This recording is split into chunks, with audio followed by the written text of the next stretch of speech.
Okay, so it's time for us to go ahead and get back into our coverage over the X-Men. And so now we pick up with X-Men issue number 38. Now, with this issue alone, we kind of get into the whole idea of a new beginning for the X-Men. But also, this is kind of like a prologue that leads into Legion Quest. Even though it's only 2 pages, those 2 pages technically begin the whole idea of Legion Quest. And you'll see what I mean here in a moment, but getting into the opening pages of the storyline, we do pick up with Cyclops, Jean Grey, and also Charles Xavier. Now, it's these 3 characters looking at the new side that's going to be used for the school of Charles Xavier. Now, for our heroes, this is kind of like a new beginning, a fresh start, because the school was blown up once again in the Phalanx Covenant storyline. And so, why you had a school being rebuilt is also Charles Xavier kind of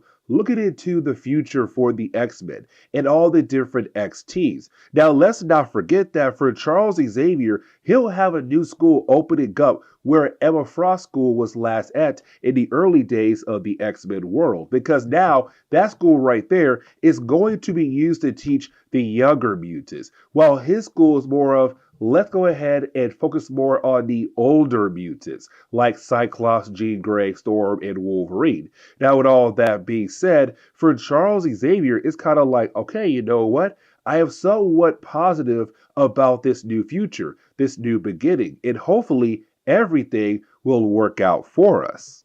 But now we have to jump over to Beast. Now, when we do, it's really more Beast right now trying his best to find a cure for the legacy virus. Now, remember, the legacy virus came from the future thanks to Strife. Now, this virus at first was just going after the mutant race, and that was really it. But now we're at the point where the virus is no longer just going after mutants, it's now going after humans as well. And so for Beast, he's hoping to hopefully find a cure for the virus. But while you have Beast doing that, let's not forget about Bobby Drake.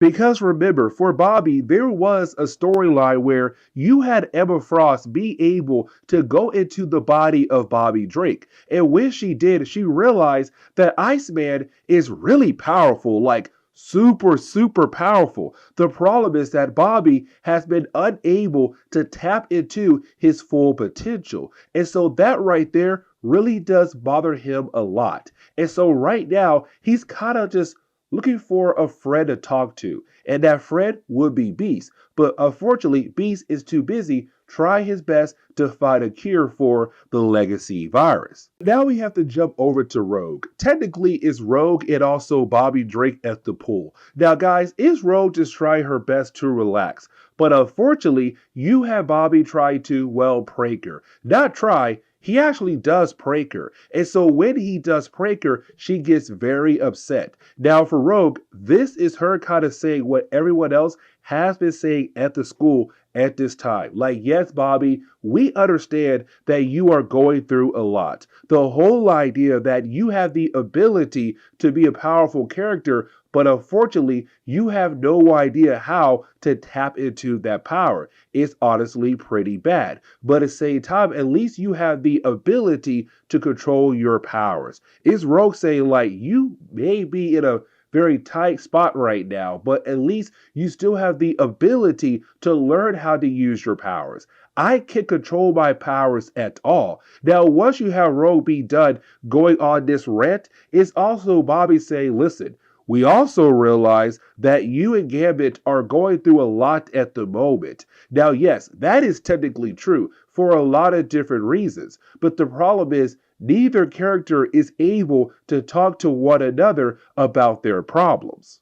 But now we have to jump over to Psylocke and also Jean Grey. Now, for me personally, I kind of like this moment a lot because let's not forget, when it came to the early 1990s, the very beginning of the 1990s, where you had 2 different X-Men teams, X-Force, X-Factor, Excalibur, Psylocke was trying to be a tad bit of a whole wrecker. Like, she was kind of like, hey, I know Scott Summers is technically with Jean Grey, but at the same time, I want Cyclops. So there was a point in time where she was trying her best to get with Scott Summers. Now, we had learned down the road that technically her mind was not her own mind. Because remember, when it came to Psylocke, Bessie Braddock, in her current body, the body of a Japanese woman, she had two minds inside her body. It was her own, but also a character known as Kawadin. And so, with the mind of Kawadin being on the body as well, it kind of led into her wanting Cyclops, even though technically she never did in the past.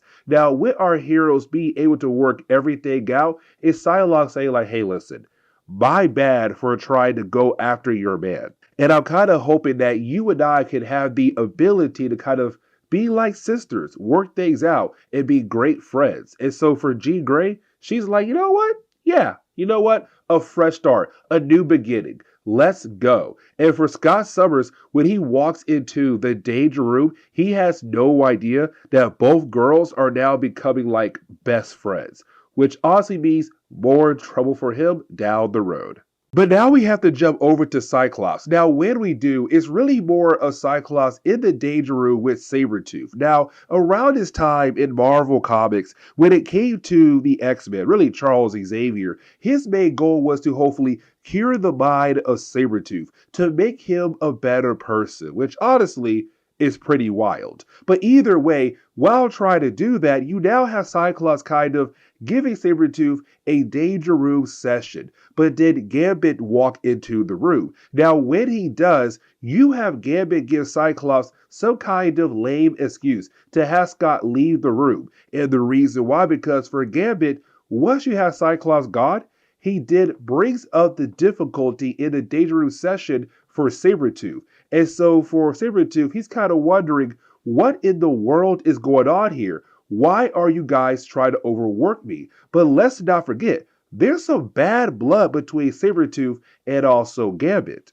But now we have to jump over to a super prison where we do pick up with a character known as Carter Alexander Reiking. Now, when it comes to Carter, he's known as Hazard, and we have not seen him in a very long time. I mean, like X-Men issue number 12. Now, when it comes to Carter, his father Alexander and also Kurt Marco, the father to Juggernaut, and also Brian Xavier, Charles Xavier's father, they had worked on a very secret mutant research project called the Black Womb. But here's the thing, because he's in prison right now, Carter is, but he's now being confronted by a character known as Adam X. Now, when it comes to Adam X, he's right now trying to find a man known as Milbury. Now, Milbury has been hard to find for Adam, and so he realized that for Milbury, he has some connections to Carter's father, Alexander. And so for Adam here, he's kind of like, hey, listen, I need to know, how can I find your father? And you have Carter say, the only way to find my father is to ask one man, and that would be Charles Xavier. And speaking of Charles Xavier, we do pick up with him and Bishop right now in the Ready Room. Now, the Ready Room was kind of like this private room that was used by Charles Xavier. Now, inside this room, it has stored a lot of important information. The problem is that all that information is now gone. Here's the reason why, because back in the Phalanx Covenant storyline, the school got blown up, including this room right here. And so for Charles Xavier, he has now lost a lot of important information, but the man always has a backup plan, and that would be the character known as Comcast. Now, when it comes to Comcast, he has the ability to find different pieces of information or data that has been transferred across the world. And so this is Charles kind of hoping in the possibility that he will be able to get all the information that he had lost in that explosion. But like I said at the very beginning of this video, that this book is kind of like a prelude that leads into Legion Quest. And here's the reason why I'm saying that, because we do pick up with Legion. Now, by this point, the man is in a coma, but he's right now having a dream where Destiny's in. Now, remember, she died a long time ago by the hands of Legion when he was being controlled by Shadow King. But this is her now saying, like, look, you have Charles Xavier and Magneto, two men who are trying their best to help out the mutant race, but in two different ways. And she says right here, what if Charles Xavier was able to achieve his goal without the interference of Magneto in his life? And so this kind of hints at the idea of Legion Quest, kind of hints at the idea of Age of Apocalypse. But now we are able to get back over to Gambit and Sabretooth. Now, when we do, it's really more us seeing Sabretooth going through the danger room still. Because remember, Gambit had turned up the difficulty in the danger room. And so for Sabretooth, he's just trying his best to survive in the danger room. Unfortunately, it's getting too hard for him. Now, here's the reason why you have Gambit being hard on Sabretooth. Because when you had Sabretooth first appear at the school, he kind of hinted at the idea that there's some kind of dark secret that Gambit is not telling the rest of the X-Men, especially Rogue. And so right now for Gambit, it's kind of like, listen, I realize that you are not able to attack us with your claws. So now you're trying to use your words as a way to attack me and Rogue. Now, with that being said, it's also Gambit saying no matter what you say, no matter what you do, the love I have for Rogue and the love she has for me will overcome anything you throw at us. Now, we also learn here that there is some kind of connection between the two characters, and that connection might also involve Sinister as well.